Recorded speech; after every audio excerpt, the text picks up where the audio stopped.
جی کوئی بات نہیں، اس نے بھی جواباً خوش اخلاقی کا مظاہرہ کیا اور اسے ریفرنس بکس کے نام لکھوانے لگی۔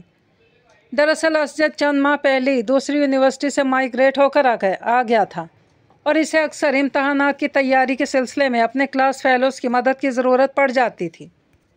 کام ختم ہونے پر اس نے مروتاً سامنے پڑے گرما گرم سموسے آفر کیے۔ اس کے ہلکا سا انکار کرنے کے باوجود ایک پلیٹ اس کی جانب بڑھا دی۔ جب ہانیہ اپنی جھونک میں اندر داخل ہوئی تو سامنے زیبی ایک ہینڈسم سے لڑکے کے ساتھ سموسے اڑا رہی تھی۔ اس کی تو آنکھیں پھٹی کی پھٹی رہ گئیں۔ آؤ ہانیہ، ان سے ملو، یہ میرے کلاس فیلو اسجد ہیں، کراچی یونیورسٹی سے مائیگریٹ ہو کر آئے ہیں۔ اسے دیکھ کر زیبی نے تعارف کروایا۔ وہ کرسی پر ٹک گئی۔ یہ لو تم بھی کھاؤ۔ اس نے فراخ دلی سے اپنی پلیٹ اس کی جانب سرکائی جس میں سموسے کی تھوڑی سی باقیات بچی پڑی تھی۔ انداز ایسا تھا جیسے سموسے کی دعوت اس کی طرف سے ہو۔ ہانیہ اسے کچا کھا جانے والی نظروں سے دیکھتی رہ گئی۔ تھوڑی دیر بعد اسجد معذرت کر کے اٹھ گیا تو اس نے زیبی کے ایک دھپ رسید کی۔ کم بخت، سارے سموسے ہڑپ کر لیے، اب میں کیا تمہارا بھیجا کھاؤں؟ صبح ناشتہ کر کے بھی نہیں آئی تھی، چلو اور منگوا لو۔ اچھا تو پھر پیسے لاؤ نا۔ زیبی نے ڈھٹائی سے ہتھیلی اس کے سامنے پھیلا دی۔ دوپہر کے کھانے کے بعد تینوں خواب خرگوش کے مزے لوٹ رہی تھی۔ بیڈ کی داہنی سائڈ پر نور لیٹی تھی۔ اچانک اس کے نتنوں سے ایک ناگوار سی بو ٹکرائی، ساتھ ہی گھنٹی بجنے کی آواز بھی سنائی دی۔ اس نے بامشکل ایک آنکھ کھول کر دیکھا تو دروازے کے پاس ایک سایہ سا نظر آیا۔ مزید غور کیا تو گائے کا اتنا بڑا سر گردن سمیت اندر جھانکتا نظر آیا۔ اس کے منہ سے ایک دلدوز چیخ برآمد ہوئی، پھر وہ اچھل کر بیڈ سے نیچے اتری۔ وہ دونوں بھی ہڑبڑا کر اٹھ گئیں۔ اب گائے محترمہ دھم دھم کرتی اندر ہی تشریف لے آئیں۔ رسی اس کے گلے میں جھول رہی تھی۔ تینوں بدحواس ہو کر چیختی ہوئی باتھ روم میں گھس گئیں اور اندر سے کنڈی چڑھا لی۔ ان کی چیخو پکار سے گائے کا موڈ سخت خراب ہوا۔ اس نے ڈریسنگ ٹیبل کو ایک زوردار ٹکر ماری۔ اس پر موجود پرفیوم، لوشن وغیرہ کی شیشیاں الٹ کر چھناکی کی آواز کے ساتھ زمین بوس ہو گئیں۔ اب صورتحال یہ تھی کہ باتھ روم کے اندر ان تینوں کی چیخوں نے آسمان سر پر اٹھایا ہوا تھا اور کمرے کے اندر گائے ادھر ادھر چکراتی، چیزوں کو ٹکریں مارتی، تباہی پھیلاتی پھر رہی تھی۔ حدید جب چارہ لے کر لوٹا تو ان تینوں کے بھیانک چیخیں اس کے کانوں سے ٹکرائیں۔ ساتھ ہی کمرے سے چیزوں کے ٹوٹنے گرنے کی آوازیں بھی آ رہی تھیں۔ گائے بھی اپنی جگہ سے غائب تھی۔ بس ایک سیکنڈ لگا اسے صورتحال سمجھنے میں۔ وہ طوفانی رفتار سے بھاگتا ہوا کمرے میں داخل ہوا۔ سب سے پہلے اس نے گائے کو قابو کر کے باندھا، پھر دوبارہ کمرے میں داخل ہو کر باتھ روم کا دروازہ دھڑ دھڑایا۔ باہر نکلو، میں نے گائے کو باندھ دیا۔ وہ تینوں حواس باختہ سی باتھ روم سے باہر نکلی۔ کمرے کا حشر دیکھ کر ان کے ہوش اڑ گئے۔ ہائے میرا پیارا پرفیوم ٹوٹ گیا، ہائے میرا فیس واش، کم بخت نے ساری نیل پالش گرا کر توڑ دی۔ سوری، رسی شاید ٹھیک سے نہیں بندھی تھی، میں چارہ لینے گیا تھا تو پیچھے سے کھل گئی۔ حدید شرمندہ سا کمرے کی حالت سے نظریں چراتا وضاحت دے رہا تھا۔ آپ کی سوری سے کیا ہو گیا؟ ہمارا کتنا نقصان ہو گیا آپ کی ذرا سی غفلت سے۔ ہاں بھیا، اب یہ نقصان آپ کو ہی بھرنا ہوگا۔ بالکل، اور ہر جاننے کے طور پر اس بار ہم تینوں کو عید کے جوڑے بھی آپ ہی دلائیں گے۔ ہانیہ نے تو حد ہی کر دی، اپنا سر پکڑ کر رہ گیا۔ آخر اتنے دن پہلے اس فتنے کو لانے کی ضرورت کیا تھی؟ عید کے قریب لے آتے۔ زیبی نے ٹوٹی نیل پالش کو تعصب سے دیکھتے ہوئے جل کر کہا۔ بری بات زیبی، قربانی کے جانور کو ایسے نہیں کہتے۔ اگر اس کی خدمت کی جائے تو ثواب زیادہ ملتا ہے۔ وہ رسان سے انہیں سمجھاتے ہوئے بولا، ثواب اب آپ کمائیں، نقصان کا کیا ہوگا؟ زیبی کے امتحانات شروع ہوئے تو بے حد مصروف ہو گئی۔ اب تایا جی کے پورشن میں بھی اس کا کم ہی چکر لگتا تھا۔ اس دن اس کا تیسرا پیپر تھا۔